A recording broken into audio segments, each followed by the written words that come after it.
예, 안녕하세요. 레가토 색스폰 홍사경입니다. 이제 그 색스폰 전체 수리, 그러니까 오버홀에 관련된 내용을 이제 본격적으로 시작을 하겠는데요. 그러니까 지금 보시는 장면은 이제 그 여러분이 이제 매장에 악기를 전체 수리를 위해서 맡기면은 뭐 제일 먼저 이루어지는 작업이겠죠. 여기 그 키 본체에 달려 있는 이제 키를 모두 제거해서 그 기존에 있는 이제 패드를 다 떼어내는 과정인데요. 뭐 이 과정에서 패드만 떼어내는 게 아니라 패드 떼어내면 당연히 그 패드가 달려 있는 로드와 그 로드 속에 들어가 있는 이제 철심을 이제 빼내게 되는데 그 심의 어떤 그 휘어 있는 정도라든가 아니면 뭐 안에 녹이 슬어 있다든가 하는 부분까지도 다 체크를 하게 되고요. 나중에 나오겠지만 전체 키를 다 떼어내고 나면은 뭐 딩이라든가 이런 덴트 작은 것들 안 보였던 것들이 쉽게 잘 보이고 또 그 떼어낸 상태에서 작업을 하게 되면 실제 키가 달려 있는 상태보다는 훨씬 용이하기 때문에 그런 이제 그 작은 딩이나 덴트도 이때 이제 전체적으로 다 수리를 하게 되죠. 자, 이 과정은 별로 사실 중요한 과정이라고 기술이 들어가는 부분은 아니겠죠. 떼어내는 거니까. 그런데 이제 보여드리는 이유가 뒤에 나오지만 이 떼어내고 난 패드의 상태를 보면 그 전에 작업이 이제 어떻게 되어 있었는지 뭐 이런 부분들을 아마 쉽게 아실 겁니다. 뒤에 패드를 보면서 다시 한번 말씀드리겠어요. 그 지금 보시면 이제 그 아까 말씀드린 대로 로드를 떼어내게 되는데 하다 보면은 로드가 이게 그 좀 어떤 이게 잘 원활하게 작동이 안 된 경우에 대부분의 경우는 저 안에 저는 지금 보시는 것 같이 이제 하단에 보시는 것처럼 떼어낸 로드가 안에서 이렇게 쉽게 저게 부드럽게 빠져나가야 되거든요. 크지 않으면 이제 부드럽게 빠져나가야 되는데 저렇게 걸리게 되는 게 뭐냐면 안에 로드가 휘었거나 저건 지금 휘어 있는 상태입니다. 휘었거나 로드 속에 이제 녹이 나 있는 경우 뭐 이런 경우 이제 그 다 저거 역시 이제 그 전체 오버홀 할 때 다시 수리를 하게 됩니다.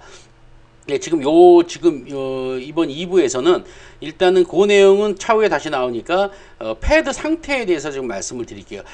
자, 지금 패드를 이제 상당히 많이 떼어냈는데 지금 보시는 게 여기 지금 저 떼어낸 패드들을 한번 보시게 되면 요 공간들이 보여요. 요 공간들 지금 이제 짚고 있는 거죠. 저 공간들이 사실 보면서 이 패드가 저희는 좀 작다고 생각을 했습니다. 그래서 이게 정 사이즈가 아닌가 보다 했는데 나중에 이제 떼놓고 보니까 이게 셀마 정품을 쓰기는 했어요. 근데 모르겠습니다. 이게 뭐 어떻게 세트 구성이 된 건지 아니면 개별로 샀는지 모르겠는데 전체적으로 패드가 좀 작아 보여요. 패드는 사실 작은 건 문제가 있습니다. 이렇게 딱 맞거나 또 저희 같은 경우에 오히려 조금 빡빡하게 끼워지는 걸 선호를 해요. 그러니까 좀 빡빡하게 끼워진 상태에서 뒤에 쉘락이 받쳐주고 거기에 열이 가해주고 패드 아이어닝 이제 다림질이죠.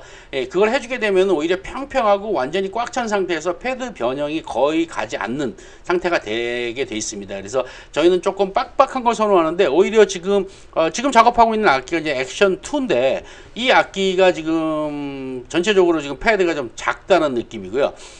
뒤에 나오겠지만 사실 저 작을 뿐더러 안에 들어가 있는 접착제에 문제가 좀 있었습니다. 그래서 그 문제 때문에 사실 그 안에서 이제 어떤 열 변형도 쉽게 가는 접착제인데다가 그 패드가 그 콜컵보다 작기 때문에 열 변형으로 인해서 나중에 그 접착제가 밖으로 새어나오는 그런 현상도 있었고요. 뭐 기본적으로 조금 문제가 있는 그 전에 오버홀이 좀 문제가 있었던 것 같습니다. 나중에 그 패드 상태도 한번 보시게 될 텐데 막 패드의 그 임프레션이라고 하죠. 그 자국, 그 톤홀로 인한 자국이 상당히 그 일정치가 않고 한쪽은 깊고 한쪽은 낮고 또 레조네이터도 한쪽으로 쏠려 있고 뭐 이런 식의 돼 있습니다. 지금 보시는 거는 이제 전체 패드를 다 떼어내고 난 후에 혹시 이제 관체 자체의 변형이 있는지를 확인하는데 뭐 다행히 이 악기는 관체 자체에는 뭐 큰 변형이 없어 보입니다. 그렇지만 전체적으로 보니까 톤홀 가공이 이전에 전혀 안 된 상태에서 패드를 맞췄기 때문에 톤홀은 전체적으로 다 한 번씩 가공이 들어가야 되고요. 이 톤홀 가공을 할 때 사실 좀 주의할 점이 있습니다. 그러니까 톤홀이 워낙 많이 편차가 나게 기울어 있는 경우는 사실 톤홀 자체에 조금 약간의 그 가공이 아니라 사실 톤홀 전체를 들어 올려야 되는 경우가 있기 때문에 그 판단은 이제 리페어할 때 굉장히 신중하게 저희들이 합니다. 그러니까 무조건 톤홀을 갈아내게 되면은 나중에 이제 악기 자체에 악기 성능에 큰 영향을 주고요.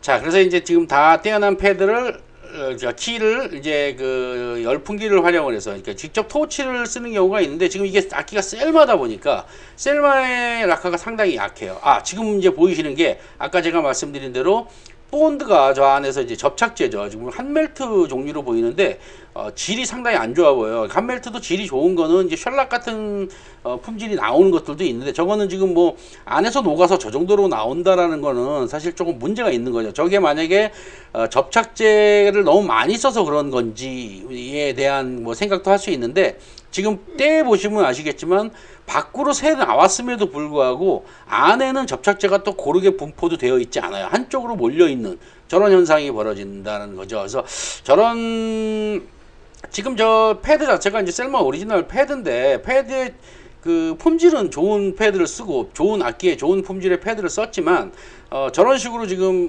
접착제 하나를 잘못 쓰므로 인해서 악기 자체가 상당히 그 불편한 악기. 이 사용자분이 악기점을 굉장히 계절마다 한 번씩 갔다고 하세요. 그 이유는 저희들이 패드를 떼어보니까 바로 이유를 알 수 있겠더라고요. 그러니까 여름철에 더운 차 안에다가 뭐 악기를 잠깐 보관한다든가 아니면 이제 외부에서 더운 날 연주하면서 잠깐 밖에 세워놨을 때 안에서 저런 질이 안 좋은 접착제는 쉽게 녹아서 저 안에서 막 그 패드가 놀게 되고요. 또 겨울철에 수축을 하게 되고요. 그러면서 그런 수축과 이제 녹음이 이제 그 반복되면서 안에서는 계속 패드는 전체적으로 움직이고 변형이 가기 때문에 계속해서 손을 봐야 되는 그런 악기가 되는 거죠.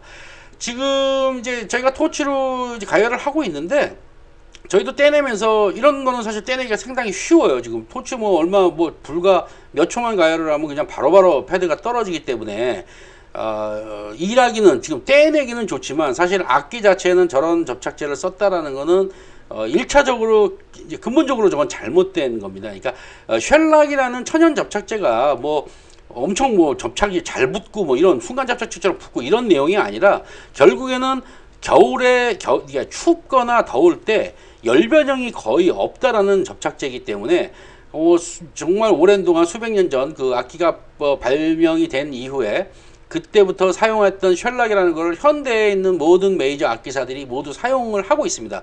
또 저희 그 레가토 색스폰에도 다 쉘락을 사용하고 있고요. 일부 이제 대만산이나 대부분의 중국산에는 사실은 쉘락이 들어가 있지 않기 때문에 정말 그거는 악기의 기본적인 출발이 조금 잘못되어 있다라고 저희는 말씀드릴 수 있겠네요. 하물며 이렇게 이제 고가의 악기들을 다시 이제 수정 작업할 때는 당연히 질 좋은 쉘락을 사용해야 한다는 점 일단 말씀드리면서 나머지 부분들을 또 다음 3편에 이어서 다시 말씀을 드리겠습니다.